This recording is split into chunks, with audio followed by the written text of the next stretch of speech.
Tú llegaste, te adentraste en mi ser, dibujaste una rosa en mi piel, navegaste. Eh bien, bonjour à toutes et à tous, c'est le MJPM dans le droit. J'espère que vous allez très bien. Pour ma part, je suis ravi de vous retrouver pour ce second JT du MJPM. Second JT qui sera probablement en plusieurs parties, puisqu'on a beaucoup de choses à dire. On va réagir essentiellement aux mesures annoncées par le gouvernement cette semaine, puisque lundi, Brigitte Bourguignon, donc ministre déléguée à l'autonomie, a annoncé le déblocage de 8 millions supplémentaires au bénéfice de la protection judiciaire des majeurs dans le cadre du projet de loi de finances 2022 dans le but, tenez-vous bien, d'améliorer l'attractivité du métier. Calmons-nous, Birgit.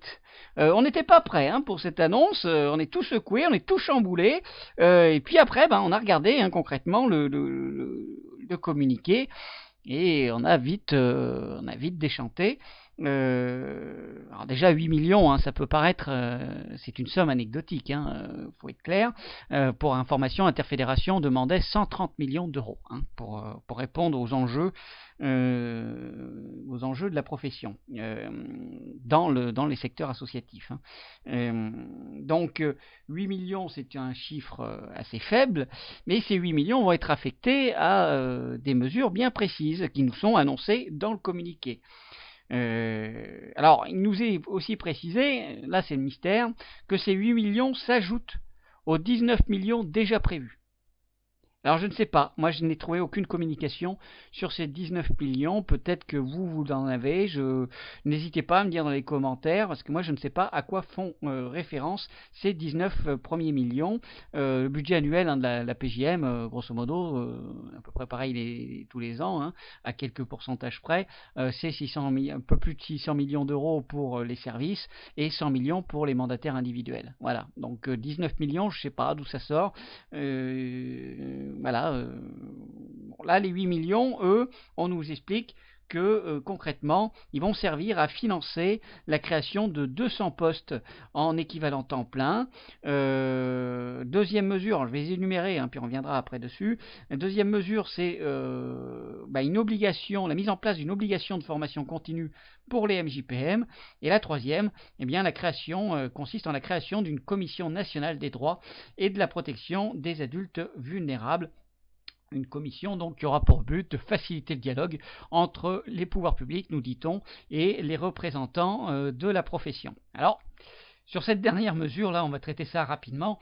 Moi, je suis un petit peu réservé, parce que quand on me parle représentation de la profession, j'ai un petit peu peur. On a vu, je ne vais pas revenir sur ce que je disais dans le premier JT, mais on sait qu'on a un gros souci sur ce point-là aujourd'hui. Et quand on voit comment ça s'est passé au sein du groupement de travail interministériel, on a encore plus de raisons de s'inquiéter, puisque grosso modo, tous ceux qui représentent les personnes physiques qui exercent les mesures, c'est-à-dire les mandataires individuels ou les salariés des associations, aujourd'hui tous ces gens-là, ils n'ont pas de représentants. Ils n'ont quasiment pas de représentants dans le groupe de travail interministériel. Je rappelle, j'en profite pour lever un petit peu pour ceux qui ne maîtrisent pas ce paramètre-là, il y a une confusion dans le secteur associatif. Je le dis aux salariés qui écouteraient, l'UNAF, l'UNAPEI ou la FNAT n'ont pas vocation à vous représenter. Ils ne vous représentent pas. Ils représentent vos employeurs. Il faut que ça soit clair, ça, pour vous. Je pense que si l'ensemble des MJPM associatifs avait bien cette donnée en tête, je pense qu'on y gagnerait en amélioration de représentativité. Il y aurait peut-être plus de gens qui adhéreraient aux bonnes fédérations, parce que oui, il y a de la communication qui est faite de l'UNAF, de la FNAT, de tous ces gens-là, et c'est très bien, mais ces gens-là représentent vos employeurs. Il faut être clair. Donc Voilà, quand on me parle de représentation, j'attends de voir. J'attends de voir quelle sera la composition exacte proposée pour cette commission nationale, quel sera son rôle, et on en reparlera sans doute à ce moment-là. Donc la première mesure, on l'a dit, c'est donc la création de 200 équivalents temps plein. C'est-à-dire que ça fait des mois qu'on explique qu'on a du mal à recruter dans la profession, hein, dans les services, on a du mal à fidéliser les personnes recrutées. Le gouvernement nous dit pas de problème, on va créer 200 postes de plus. On est d'accord que ça ne répond pas du tout à la problématique. On ne peut pas plus répondre à côté que ça. Si vous avez un maître d'hôtel qui vous explique qu'il est dans une zone peu attractive, il a peu de touristes et qu'il a du mal à remplir ses chambres de clients, vous n'allez pas lui expliquer qu'il faut qu'il ouvre 20 chambres de plus, on est d'accord. Vous allez plutôt lui dire, t'as qu'à faire une piscine, t'as qu'à rendre ton endroit plus sympathique pour les touristes. Non, le gouvernement lui dira de faire 20 chambres de plus. C'est n'importe quoi. Voilà, je vois pas en quoi, j'arrive pas à mesurer en quoi on parle d'attractivité avec une mesure de création de postes supplémentaires. Alors Madame Bourguignon, moi je sais pas si on vous l'a dit, mais enfin si on vous l'a pas dit, je vais vous l'expliquer. Le problème d'attractivité sur un poste de MJPM en salarié dans les associations, il est très simple, il se résume à la problématique du salaire. Et plus particulièrement à son adéquation avec les responsabilités et les compétences que nous devons déployer dans notre métier. C'est-à-dire qu'aujourd'hui, vous commencez, et ça, Adil Chanson le disait dans l'émission de France Culture, vous voyez, il disait des choses quand même intéressantes. Il l'avait dit, il avait soulevé cette problématique-là auprès du journaliste. Je me souviens, il avait utilisé l'expression suivante, il dit qu'il ne voulait pas faire pleurer dans les chaumières, mais il rappelait qu'un MJPM commençait avec un salaire de 1350 €. Si, il faut faire pleurer dans les chaumières, parce que globalement aujourd'hui, pas la peine de trouver des éléments de langage. Aujourd'hui, les associations tutélaires ressemblent de plus en plus à la misère qui gère la misère. 1350 € pour suivre 65 mesures en moyenne. 65 mesures, vous intervenez dans tous les aspects de la vie des personnes, quasiment. Santé, justice, revenus, dépenses, logement, impôts, voilà, vous intervenez dans toute la sphère, dans toutes les sphères quasiment. Ça vous donne des responsabilités considérables. Tout le monde est prêt à vous tomber dessus à la moindre erreur, il faut quand même être clair. Et pour tout cela, vous êtes payé 1350 € en début de carrière. Voilà. Donc, à titre de comparaison, j'ai été faire mes courses il y a 2 jours. Je suis sûr que vous êtes ravis d'apprendre ça. L'information essentielle, elle n'est pas là. L'information essentielle, elle est que j'ai vu une offre d'emploi en entrant dans le magasin. Et cette offre d'emploi proposait d'effectuer de la mise en rayon pour 30 heures. 30 heures dans la semaine. Et c'était payé 1200 € net. Voilà. Alors, j'ai rien contre la mise en rayon, c'est une activité que j'ai déjà exercée, mais enfin je peux vous assurer que pour avoir occupé du coup les 2 postes, MJPM et mise en rayon, on n'a pas du tout les mêmes niveaux de responsabilité, on est d'accord. C'est pas une attaque, c'est factuel ce que je vous dis. Quand on a fini ses heures de boulot, on repart pas avec les mêmes choses dans la tête quand on fait le métier de MJPM. Donc bon, vous voyez, c'est l'adéquation entre les compétences requises et les responsabilités endossées et le salaire qui fait problème, Madame Bourguignon. Alors on a une grille de salaire qui évolue, certes, mais enfin il faut savoir que pour atteindre le salaire médian français, il faut 14 ans d'exercice.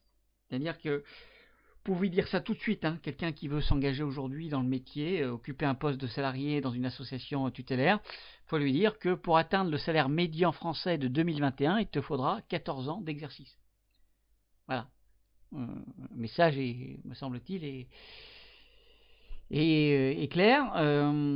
Pour atteindre le seuil, le palier auquel se réfère le gouvernement aujourd'hui pour attribuer une prime pour lutter contre l'inflation, la fameuse prime des 100 €, il se fie à un salaire de 2000 € net. Pour atteindre ce palier-là, il vous faudra 17 ans. 17 ans, peu importe le niveau de formation initiale que vous avez, peu importe les compétences que vous allez déployer, pour 65 mesures, il vous faudra 17 ans pour atteindre les 2000 € net et 14 ans pour atteindre le salaire médian français.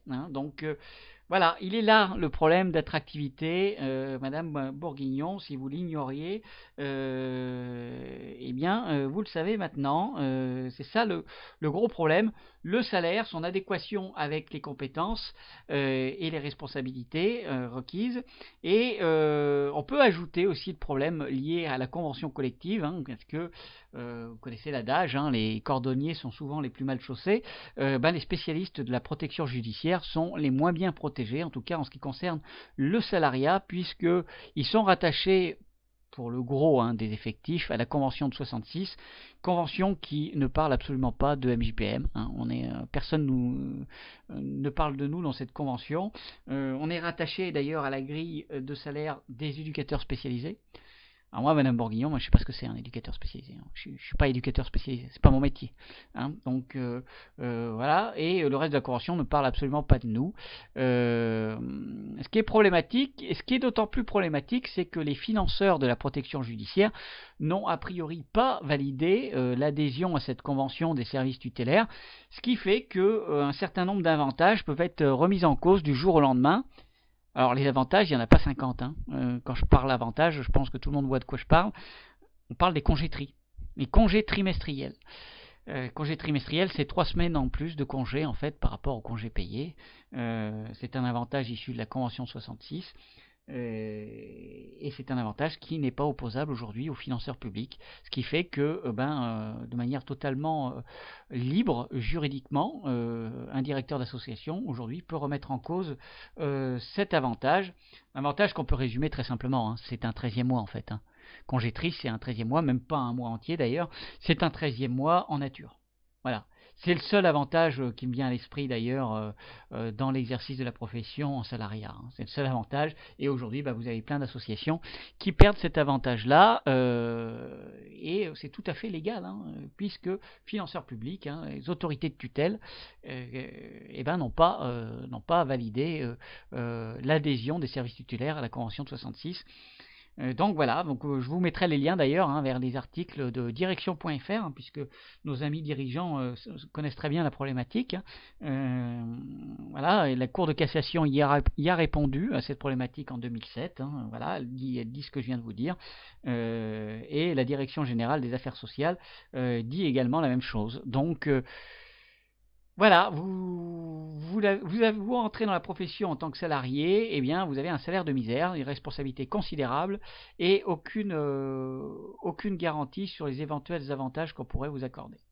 Donc si vous voulez vraiment remédier, Madame Bourguignon, à l'attractivité du métier dans les associations tutélaires, il vous faut revaloriser le salaire.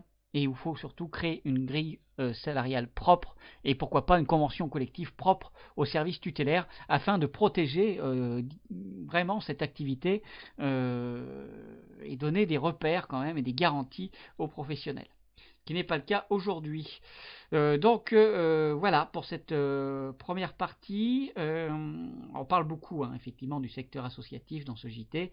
Je suis désolé pour les indépendants et les préposés. Gardez quand même en mémoire que le gros aujourd'hui des effectifs dans la PJM, ils sont dans les associations tutélaires. Donc ça sert nécessairement de point de référence, de curseur qui nous permet d'évaluer un petit peu comment nous considèrent les pouvoirs publics. Donc voilà, ce qui affecte les salariés d'associations tutélaires, ça vous affectera aussi d'une manière ou d'une autre à un moment donné. Voilà, on va revenir dans une seconde partie sur la question de la formation. En attendant, n'hésitez pas à me dire dans les commentaires ce que vous pensez de ce qui vient d'être dit. N'hésitez pas à nous faire part de vos témoignages, de liker, de partager. Je le répète, mais la visibilité procurée par vos partages est importante pour la visibilité de la profession tout simplement. Voilà, à très bientôt pour la seconde partie.